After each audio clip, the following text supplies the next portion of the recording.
প্রণাম বাবু। এসেছো খগেন? ভালো ভালো। তোমাকে যে বলেছিলাম আজকের খবরের কাগজ আনতে। এনেছি বাবু, আপনি বলবেন আর আমি সে কথা ভুলে যাব তা কি হয়? এই যে আজকের খবরের কাগজ। বেশ বেশ। লটারির পাতা উল্টে দেখো, ৭৫৩১ এই নম্বর আছে কিনা। ৭, ৫, ৩ এ কি বাবু? এ আপনার এই নম্বর তো এখানে আছে। পুরস্কার নগদ ৬ লক্ষ টাকা। বলো কি হে, কই দেখি। আরে আমি তো প্রথম পুরস্কার মানে যে গাড়ি দেবে সেটার জন্য লটারি নিয়েছিলাম। গাড়ি পাননি তো কি হয়েছে বাবু? ৬ লক্ষ টাকা তো পেয়েছেন, কম কি? আরে আমার তো এমনিতেই কত টাকা। আমার যে ৭খানা জমি আছে তার দামই প্রতিটি মানে ১২ থেকে ১৫ লক্ষ টাকা হবে। আমি আর টাকা দিয়ে কি করব। সেও তো ভাববার বিষয়। রেখে দিন না হয়। এই তো বুদ্ধি পেয়েছি। কি বুদ্ধি বাবু? এই ৬ লক্ষ টাকা আমি কোনো একজন গ্রামবাসীকে পুরস্কার হিসেবে দেব। পুরস্কার কাকে দেবেন? কিভাবে দেবেন বাবু? তুমি তো জানো শোল মাছ আমার খুব প্রিয়। যে আমায় সবচেয়ে ভালো শোল মাছ রেঁধে খাওয়াবে তাকে আমি এই ৬ লক্ষ টাকা পুরস্কার দেব। শোল মাছ রান্নার বদলে ৬ লক্ষ টাকা? হ্যাঁ হ্যাঁ, যাও খবর ছড়িয়ে দাও।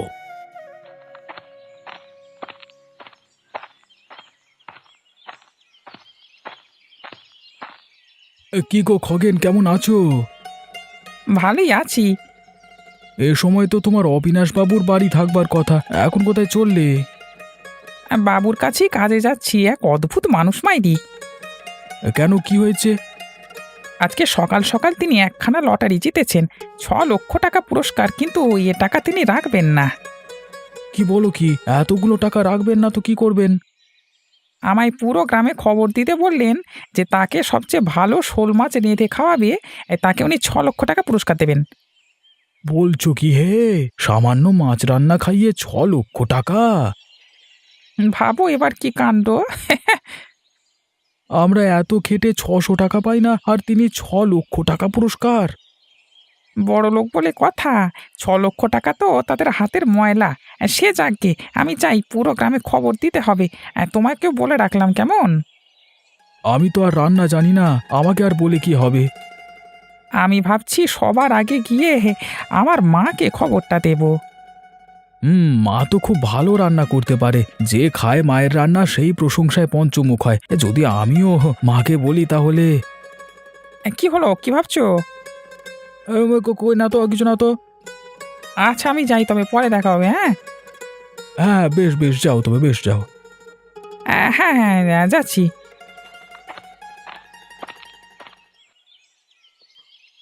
বলিস কি রে খগেন, ৬ লক্ষ টাকা? হ্যাঁ মা, আমি নিজের খবরের কাগজটা পড়েছি। ৬ লক্ষ টাকা আমি কোনো দিন চোখেও দেখিনি। শুধু একবার ভেবে দেখো মা, যদি ওই ৬ লক্ষ টাকা তুমি পাও, সে টাকা দিয়ে আমরা কত কিছু করতে পারবো। তা তো ঠিকই বলেছিস, কিন্তু কিন্তু কি? তুই এই ব্যাপারে আর কাউকে বলিস না। তবে বাবু যে বললো পুরো গ্রামে খবরটা দিতে। না, কাউকে বলতে যাস না।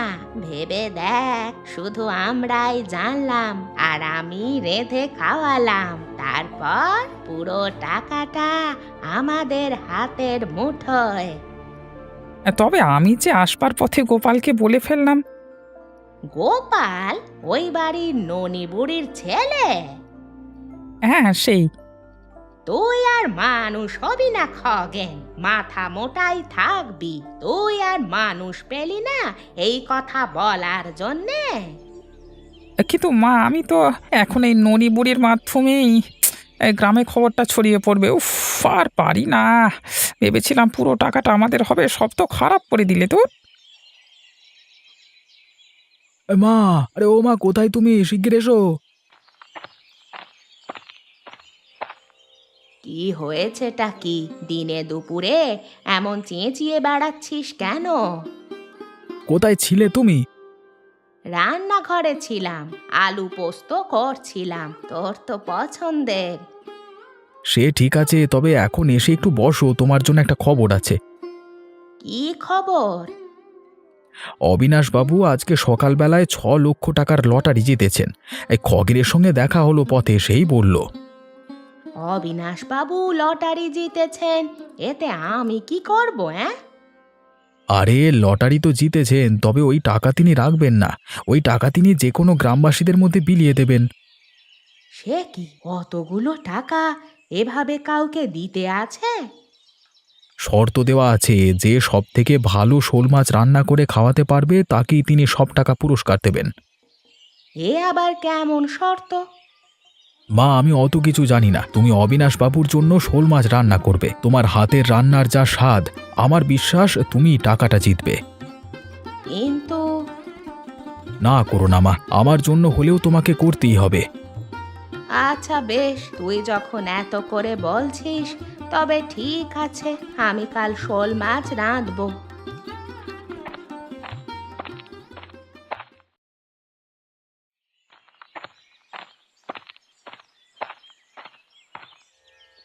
কি গো ননি কাকি, একা একা বসে আছো যে? গোপাল কোথায়? ও বাজারে গেছে শোল মাছ আর মশলা আনতে। শোল মাছ? হ্যাঁ রে, অবিনাশ বাবুর জন্যে। অবিনাশ বাবু, তিনি কি তোমাদের বাড়িতে আসছেন নাকি? কোনো নেমন্তন্ন? না না, তিনি নাকি ঘোষণা করেছেন যে সবচেয়ে ভালো শোল মাছ রান্না করে খাওয়াতে পারবে তাকে তিনি 6 লক্ষ টাকা পুরস্কার দেবেন। কত? 6 লক্ষ? এতগুলো টাকা? হ্যাঁ রে, আমার তো ভাবতেই কেমন অদ্ভুত লাগছে, অতগুলো টাকা নিজে না রেখে বিলিয়ে দিতে চাচ্ছে। দেরি করা যাবে না, এক্ষুনি গিয়ে খবরটা মাকে দিতে হবে, আর এই ননি বুড়ির আগেই রান্না করে নিয়ে যেতে হবে। অতগুলো টাকা পেলে আমাদের মামের জীবনটা পুরো পাল্টে যাবে। তুই বস, অনেক দিন পর এলি, আমি একটু চা করে নিয়ে আসি। না গো, এখন চা খাবো না, বাড়ি যাই, কিছু কাজ আছে, অন্য একদিন আবার আসবো। গোপালকে বলো আমি এসেছিলাম। সে কি, খালি মুখেই চলে যাবি? কোনো সমস্যা নেই, আমি আবার আসবো, চলি তাহলে। আচ্ছা ঠিক আছে, আবার আসিস।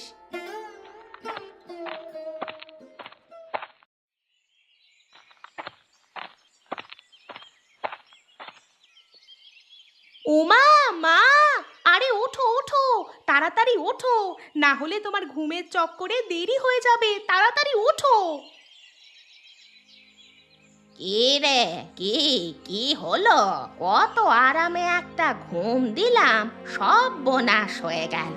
উফ, তুই কি আমায় শান্তি দিবি নে? আরে ঘুমোতে তো অনেক পারবে, তবে এখন খুবই গুরুত্বপূর্ণ কথা বলবো, শুনলে তোমার চক্ষু একেবারে চড়ক গাছ হয়ে যাবে। তাই নাকি? আচ্ছা বেশ, বল কি এমন খবর তোর যা শুনলে আমি চমকে যাব? একটু আগে ননি কাকিমার বাড়িতে গিয়েছিলাম, তার সাথে বসে কিছুক্ষণ কথা বললাম, আর একটা অনেক বড় খবর জানতে পারলাম গো। কি খবর, জলদি বল। অবিনাশবাবু গ্রামবাসীদের মধ্যে 6 লক্ষ টাকা বিলিয়ে দেবেন, আর যে তাকে সবচেয়ে ভালো শোল মাছ রান্না করে খাওয়াবে সে সবচেয়ে বেশি টাকা পাবে। বলিস কি? আমি তো এত টাকা কখনো চোখেই দেখিনি। যদি তুমি সবচেয়ে ভালো শোল মাছ রাঁধতে পারো আর ওই টাকা যদি তোমার হয়ে যায়, তবে আমরাও এই বাড়ি ভেঙে আরেকটা নতুন বাড়ি করতে পারবো। কথা তো তোর ঠিক। গোপাল বাজারে গেছে শোল মাছ আনতে, তাড়াতাড়ি চলো আমরাও বাজারে যাই, যত দেরি করব ততই ক্ষতি। হ্যাঁ হ্যাঁ চল, যেভাবেই হোক সবার আগে আমাদেরকেই সবচেয়ে ভালো রান্না করে দিতে হবে, যে ওই টাকা আমাদেরই জিততে হবে।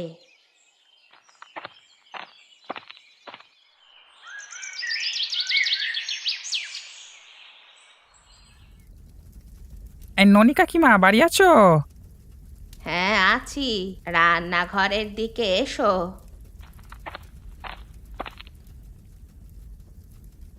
নমস্কার কাকিমা। এ কি খগেন, তুমি এ সময় এখানে? অনেকদিন হলো দেখা হয় না, ভাবলাম একটু দেখা করে যাই। যাক, বেশ ভালো করেছো। চা নেবে তো? হ্যাঁ, সন্ধে তো হয়ে গেল, চা এক কাপ হলে মন্দ হয় না। ঠিক আছে, বসো। আমি একটু পেঁয়াজ লঙ্কা কেটে নিই, তারপর চা দিচ্ছি তোমায়। বেশ বেশ, তাই দাও। শুনলাম নাকি তুমি গোপালকে বলেছ অবিনাশ বাবু 6 লক্ষ টাকা দেবেন যদি কেউ তাকে শোল মাছ রেঁধে খাওয়ায়। এই তো মক্ষম সময়। আরে উল্টো পাল্টা বলে এই ননিপুরির রান্না ভেস্তে দিতে হবে, তাহলেই পুরো টাকা আমার। কি হলো, কথা বলছো না যে? বলছি তবে আমি তো শোল মাছ বলিনি, আমি তো পুঁটি মাছের ঝোল বলেছিলাম, বাবুন ভীষণ প্রিয়। পুঁটি মাছ? গোপাল যে বলল। বেচারা তাড়াহুড়োয় ছিল, হয়তো ঠিক মতো শোনেনি, অথবা ভুলে গেছে। কালকে পুঁটি মাছ রেঁধে বাবুর জন্য নিয়ে যেয়ে দেখবে, পুঁটি মাছ পেয়ে তোমার প্রশংসায় কেমন পঞ্চমুখ হন। তাই বুঝি? বেশ, আমি তাহলে পুঁটি মাছের ঝোল করে নিয়ে যাব। পুঁটি মাছ বাবুর একদমই অপছন্দ। কালকে পুঁটি মাছ নিয়ে যাবে, আর দুই মা আর ছেলেকে লাথ মেরে বের করবেন বাবু।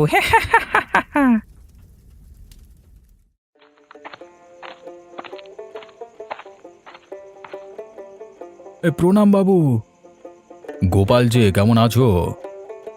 আপনার আশীর্বাদে আর ভগবানের কৃপায় ভালো আছি বাবু। তো এ সময় বাজারে কি করা হচ্ছে? ঘরের বাজার করতে এসেছো নাকি? আগে ঘরের বাজার নয় বাবু, আমি এসেছি মূলত আপনার জন্যই। আমার জন্য? হ্যাঁ বাবু, এই নিয়ে দুবার এলাম। সে কেন? তুমি জানতে নাকি আমি এখন বাজারের দিকে আসব? তা তো জানতাম না, তবে ওই যে সকালবেলায় খগেন বলল আপনি নাকি মাছ রান্নার প্রতিযোগিতার ঘোষণা করেছেন, তাই জন্যই আর কি। ভালো ভালো, তবে দুবার কেন? প্রথমে এসে শোল মাছ নিয়ে গেছিলাম, পরে মা বলল খগেন নাকি বলেছে পুঁটি মাছের ঝোল, তাই আবার পুঁটি মাছ কিনতে এলাম। হয়তো শুনতে ভুল হয়েছিল। আমি তো শোল মাছই বলেছিলাম, খগেন তোমাদের মিথ্যে বলল কেন? শোল মাছ? তার মানে খগেন মিথ্যে বলল? হ্যাঁ, কিন্তু সে এমন কেন করলো বুঝতে পারলাম না তো। ওর সাথে আবার যদি আমার দেখা হয় তাহলে দেখে নেব ওকে। যাও, শোল মাছ নিয়ে বাড়ি যাও আর রেঁধে নিয়ে এসো, কেমন?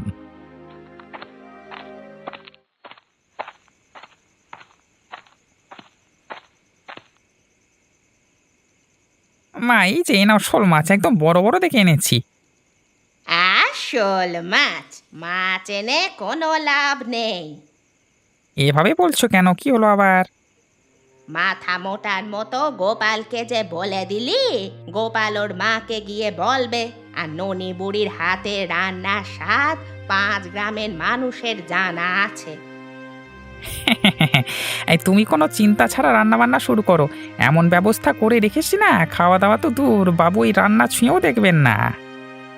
মানে কি করেছিস তুই আবার? আরে ননিবুড়ির বাড়ি গিয়েছিলাম, সেখানে গিয়ে শোল মাছের জায়গায় পুঁটি মাছের ঝোল রাঁধবার কথা বলে এসেছি। পুঁটি মাছ? হ্যাঁ গো, এই পুঁটি মাছ বাবুর একেবারেই অপছন্দ, নামও নিতে পারেন না পুঁটি মাছের। কাল যখন ওরা পুঁটি মাছের ঝোল রেঁধে নিয়ে যাবে, টাকা তো দূর, বাবু ওদের ঘাড় ধাক্কা দিয়ে বের করে দেবেন। এই না হলে আমার ছেলে? সাব্বাস, এবার দেখি কালকে আমায় কে আটকায়। 6 লক্ষ টাকা আমাদেরই হবে। নাও মা নাও, মাছটা বেশি করে জল দিয়ে রাঁধো, যেন বাবু খেয়ে আঙুল চাটতে শুরু করেন। বেশ, দে দে, মাছটা দে।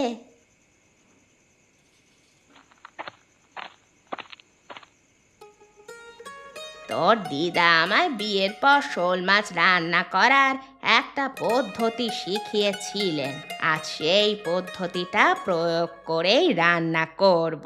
দেখবি বাবু পুরো 6 লক্ষ টাকা আমাদেরই দেবেন। সেটাই যেন হয় মা। ওই টাকাগুলো পেলে আরো সুন্দরভাবে বাড়িটা করে দুই মা মেয়ে মিলে থাকবো। সে তো ঠিক আছে, তবে তোর বিয়েরও একটা ব্যাপার স্যাপার আছে। দেখি টাকাটা জিততে পারলে এখন জমকালো আয়োজন করে তোর বিয়ে দেব, পুরো গ্রামবাসীরা তাকিয়ে দেখবে। ধুর মা, কি যে বলো না তুমি। শুধু চেষ্টা রাখতে হবে যেন ওই গোপালের মা একটা কানা করিও না পায়। সেভাবে করেই আমাদের সব প্রস্তুতি নিতে হবে। এমনভাবে রান্না করো যেন মুখে দিলেই মনে হয় অমৃত খাচ্ছি। হ্যাঁ হ্যাঁ, সেটাই তো করব।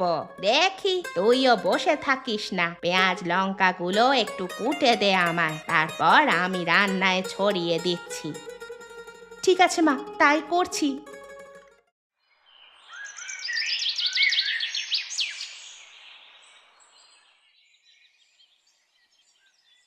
বাহ, তোমরা সকলে চলেও এসেছো। হ্যাঁ বাবু, আমি তো সবাইকে বলে দিয়েছিলাম আপনার ঘোষণার কথা। ভালো ভালো, এক কাজ করো খগেন, তুমি সবার খাবারের পাত্রগুলো নিয়ে তাতে কোনটা কার রান্না কাগজে লিখে পাত্রের পাশে দিয়ে আমার সামনে পরিবেশন করো। আগে বাবু, নাম লিখে পাশে রেখে দেওয়া হয়েছে। ঠিক আছে, একবার আমি শোল মাছগুলো খেয়ে দেখব। যার রান্না সবচেয়ে ভালো হবে তাকে 3 লক্ষ, যে দ্বিতীয় হবে তাকে 2 লক্ষ এবং যে শেষ প্রতিযোগিতাকে 1 লক্ষ করে 6 লক্ষ টাকা ভাগ করে দেওয়া হবে। বেশ, কিন্তু বাবু একটা অনুরোধ আছে, আমার মায়ের রান্নাটা দিয়ে আপনি খাওয়া শুরু করুন। বেশ, তাই দাও। এই যে নিন বাবু। বাহ, বেশ ভালো খেতে হয়েছে, সুস্বাদু হয়েছে। বাবু, এটা আমার মায়ের রান্না, একবার খেলে আজীবন মনে থাকবে। খেয়ে দেখুন। ভালো ভালো। বাবু, আমার মায়ের হাতের শোল মাছ রান্না। বাহ, এ চমৎকার গোপাল, এ রান্না তো অমৃতকেও হার মানায়। আরে অতুলনীয় স্বাদ গো, বাবা বাবা বাহ, ব্যাপক, এই না হলে রান্না। সুতরাং যতগুলি রান্না আমি খেলাম সকলে ভালোবেসে আমার জন্য এনেছো, তাই ধন্যবাদ। তবে যার রান্না সবচেয়ে বেশি সুস্বাদু লেগেছে, অতএব শর্ত অনুযায়ী নগদ 3 লক্ষ টাকা ননি বুড়িকে দেওয়া হবে। ধন্যবাদ বাবু, অসংখ্য ধন্যবাদ। আর দ্বিতীয় বিজয়ী হিসেবে খগেনের মাকে 2 লক্ষ এবং স্বপ্না বুড়িকে 1 লক্ষ টাকা দেওয়া হলো।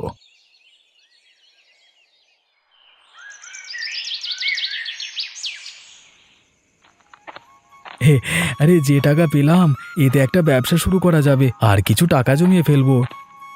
সে তো ঠিক আছে, তবে কি ব্যবসা করবে? ভাবছি মায়ের হাতের রান্নার তো কোনো তুলনা নেই, একটা খাবারের হোটেল বাজারের দিকে খুললে কেমন হয়? বুদ্ধি তো মন তো নয়, করতে পারো। দেখি তাহলে বাজারের দিকে একটা জায়গা খুঁজবো হোটেলের জন্য।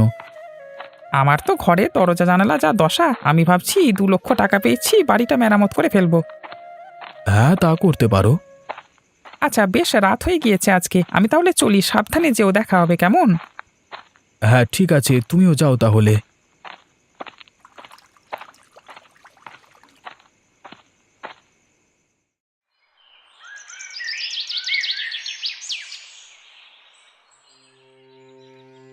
গোপাল, কালকে রাতে কি হয়েছিল আমাকে একটু গুছিয়ে বলো তো।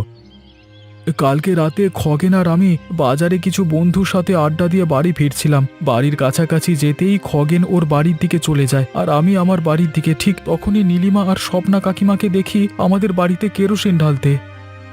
কেন এমন জঘন্য কাজ করলে, তার কোনো উত্তর আছে তোমাদের কাছে স্বপ্না বুড়ি? কারণ আমি বলছি বাবু, কাল আমি আর মা প্রতিযোগিতায় আরো বেশি টাকা আশা করেছিলাম, কিন্তু তেমনটা হয়নি। আর এর ক্ষোভ থেকে মায়ের সিদ্ধান্ত নেয়। ছি ছি ছি ছি, সামান্য কটা টাকার জন্য তোমরা এত নিচে নামলে? একবার ভাবলে না এর কারণে 2টো মানুষের জীবন যেতে পারে? বাবু, টাকার লোভে পড়েছিলাম এ কথা সত্য, তবে আগুন দেওয়ার চিন্তা মায়ের ছিল, আমার নয়। আমি তা করতে চাইনি। এ তো ভয়ঙ্কর কাজ বাবরে। তার থেকে ভালো গোপালকে নিয়ে বাইরে গিয়েছিলাম আমি, না হয় আজকে কত বড় অঘটন ঘটতো।